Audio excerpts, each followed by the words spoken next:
Hi, I'm Nitya, your tutor at Nityaz Academy. Let's learn triangle congruence together, step by step. Two triangles are congruent when they are exactly the same size and shape. One could be slid or flipped onto the other perfectly. That means all three pairs of sides match and all three pairs of angles match. We write it with this curvy equals symbol. But checking all 6 parts is slow, so let's find faster shortcuts. You only need 3 correct pieces. SSS means all 3 sides match. SAS means 2 sides with the angle between them. ASA means 2 angles with the side between them. And AAS means 2 angles and a non-included side. Notice the angle's position matters. That's why SAS works, but SSA does not.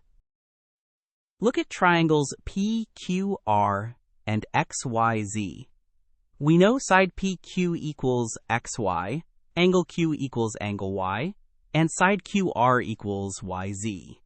The angle Q sits right between the 2 matching sides. That's the side angle side pattern, so by SAS the triangles are congruent. Identifying the angle's position is the whole game here. Suppose we already know triangle ABC is congruent to triangle DEF. Corresponding parts of congruent triangles are equal. We call this CPCTC. Side AB matches side DE because the letters line up in order. Since AB is 9, DE must also be 9. Matching the letters in order tells you exactly which parts pair up. Remember, 3 well-chosen matching parts prove congruence.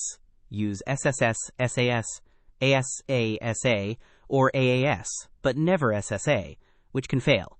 Once triangles are proven congruent, CPCTC lets you claim every remaining side and angle is equal to. Read the letter order carefully, and these proofs become quick and clean. Great work! Keep practicing with Nitya at nityazacademy.com for free lessons, worked examples, and practice.